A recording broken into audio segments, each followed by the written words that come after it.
Hola, hoy es 4 de febrero del 2026 y estás escuchando RTS CTS, un podcast sobre Internet, redes, domótica y cacharreo variado.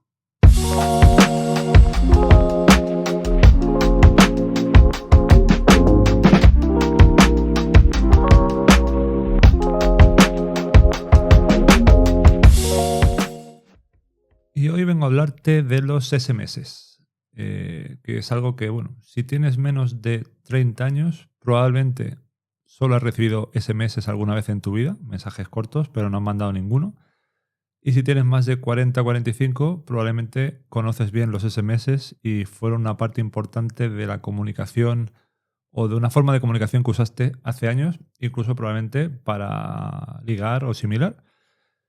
¿Y por qué os hablo de los SMS hoy? Bueno, os hablo de los SMS hoy, o por qué te hablo de los SMS, porque hace poco escribí un artículo para un medio de divulgación que se llama The Conversation, cuando se cumplieron más o menos los 33 años o 33 años del primer SMS que se mandó en el mundo, que fue en diciembre del 1992. Bueno, SMS, vamos a empezar por partes. SMS es un acrónimo de un término en inglés que viene a significar servicio de mensajería corta, servicio de mensajes cortos.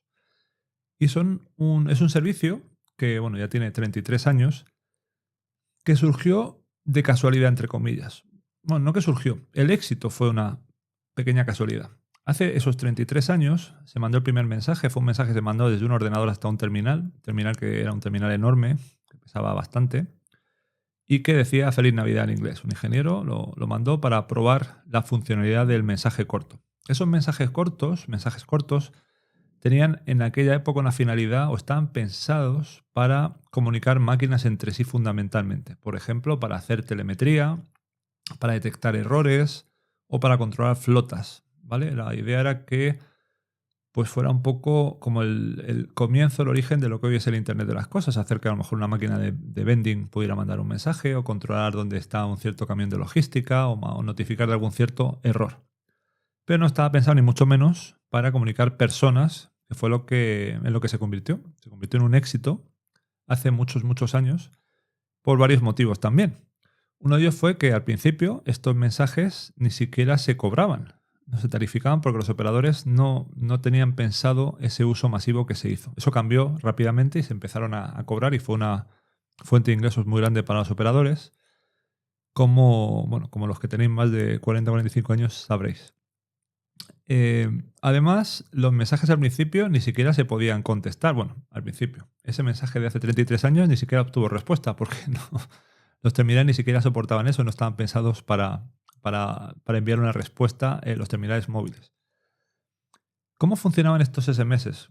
Bueno, estos SMS, estos mensajes cortos, digamos que por dentro la tecnología que hacía que fueran posibles, era un ejemplo de ingeniería pura y eficiente al 100%, porque lo que utilizan es los vacíos o los momentos en los que los mecanismos de señalización que hay en redes móviles, las redes móviles para que nuestro teléfono sea capaz de funcionar, debe comunicarse con la red y la red debe comunicarse con el terminal, pues para saber dónde está el terminal, para saber a qué estación base está conectado, para solicitar, oye, quiero hacer una llamada, necesito establecer un canal de comunicación para poder enviar y recibir la voz. Eso se establece o se manda por lo que se llaman canales de señalización. Esos canales no están siempre o no estaban siempre en la tecnología GSM, esto ha ido cambiando, no están siempre en uso. Entonces lo que se pensó es vamos a aprovechar esos canales que están reservados para esa señalización para enviar información del usuario durante los periodos en los que no esté utilizándose. Y así surgieron los SMS como tecnología. Luego evolucionó, dado el éxito, y se empezaron a poder utilizar otros mecanismos para dar cabida o dar, digamos, salida a tal cantidad de mensajes, pero durante mucho tiempo fue así. También tiene parte que ver, no solo es por ese motivo, el hecho de la limitación de los 160 caracteres por mensaje corto que había originalmente. Esto tiene una mezcla de, hay una limitación, no podemos mandar mensajes arbitrariamente grandes por el hecho de que los enviamos aprovechando vacíos en la señalización. Y por otro lado, hubo un ingeniero que estudió teletipos y cierto tipo de mensajes y llegó a la conclusión de que 160 caracteres era suficiente, ¿vale?, para enviar cierto tipo de mensajes.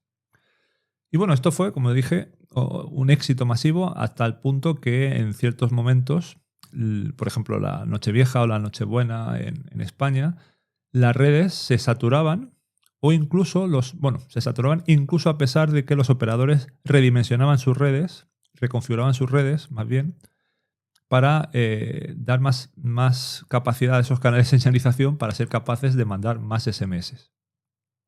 Además, hubo momentos en los que ciertos operadores o los operadores tuvieron que cambiar sus políticas. Al principio los SMS se verificaba que llegaban, se cobraban solo cuando habían llegado al destino. Eso generó cierto tipo de quejas en usuarios que cuando se cobraban veían que mandaban un mensaje y comprobaban su saldo después de haberlo enviado. Tenían un cierto saldo, lo comprobaban un cierto tiempo después sin haber hecho nada y veían que había cambiado. ¿Y por qué había cambiado? Se había decrementado porque en ese periodo de tiempo se había recibido el mensaje y era cuando se había cobrado. Y bueno, eso generó a los operadores encontraron una solución muy, muy obvia, que es los cobraban siempre, aunque no lleguen, y así no tengo quejas de los usuarios de por qué el saldo me está cambiando si no he hecho nada y demás. Todo esto evolucionó. Hoy en día casi no usamos SMS como medio de comunicación entre personas. Usamos otras alternativas como puede ser WhatsApp, Telegram, iMessage. Y de hecho iMessage generó una polémica fundamentalmente en Estados Unidos por el hecho de que en los terminales Apple, que utilizan ese sistema de mensajería iMessage, cuando tú mandas mensajes entre dos terminales Apple, se utiliza una burbuja sí, de color azul.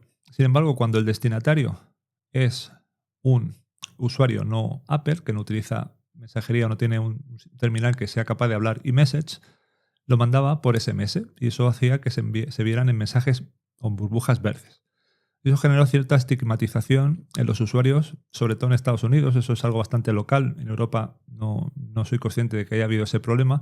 Entre los usuarios de un tipo de sistema u otros eran como que los usuarios con burbujas azules eran mejores que los usuarios con burbujas verdes. Obviamente el SMS ha evolucionado, o mejor dicho, eso ha permitido que haya otras tecnologías más modernas que solventen las limitaciones de los SMS y se acerquen más al tipo de ventajas y características de otros sistemas de mensajería instantánea, como WhatsApp, Telegram, etc. Y la tecnología que ha hecho eso posible, que ha sido como el que ha cogido el testigo, se llama RCS. Y de hecho RCS, pues ahora los terminales Apple lo implementan también, los terminales Android lo llevan implementando mucho tiempo. Y es algo que, como puede ser que estéis viendo, también está empezando a ser utilizado por otras empresas para sustituir el uso fundamental que se sigue dando a los SMS hoy en día, que es un mecanismo de autenticación o un mecanismo de comunicación masiva de empresas a usuarios. Se utiliza para esas dos cosas, fundamentalmente. Cuando una empresa quiere comunicarse con sus clientes y tiene su teléfono, pues sabe que el SMS va a llegar siempre, porque la gran ventaja del SMS es que funciona en el 100% de los terminales hoy en día, da igual la edad que tengan, da igual el tipo de terminal que sean. Y esa razón es también la que hace que se utilice como mecanismo de autenticación de doble factor. Cuando tienes que, digamos, probar que eres tú, más allá de tener una cierta contraseña, se te manda algo por SMS y entonces demuestras o das una cierta, demostración adicional de que eres quien dices ser. Eso tiene sus desventajas, porque los SMS, un problema que tienen es que la seguridad es muy débil y somos todos conscientes de que es muy fácil enviar un mensaje corto SMS que parezca venir de tu banco o de tu seguro o de tu empresa de telefonía. Y por eso, y vuelvo a enlazar con los RCS, hay entidades que están cambiando de enviar SMS a enviar RCS que sí que permiten, digamos, autenticar mejor esos mensajes y evitar que alguien se haga pasar por tu banco o tu empresa de cualquier tipo de servicio que te proporcione. ¿Por qué se está haciendo eso? Porque ahora los RCS están empezando a ser soportados por una gran parte de los terminales, cosa que no ocurría hasta bien recientemente. Entonces, bueno, simplemente quería contaros esta historia de los SMS, de su evolución, de por qué fue un éxito accidental, entre comillas, por el hecho de que no estaban pensados para comunicar personas, y de hecho no lo he mencionado, pero cambiaron la manera en la que las personas nos comunicábamos en aquella época, porque teníamos que, digamos, ser muy económicos en los caracteres que utilizamos para que cupieran esos 160. Y bueno, eso evolucionó, los mensajes, los sistemas de mensajería instantánea que tenemos hoy en día y en la futura evolución o presente evolución de los RCS. Si alguien tiene más curiosidad, puede ver el artículo, lo pondré en las notas del episodio que he mencionado en The Conversation. Y con esto cerramos por ahí. Nos vemos prontito. Chao.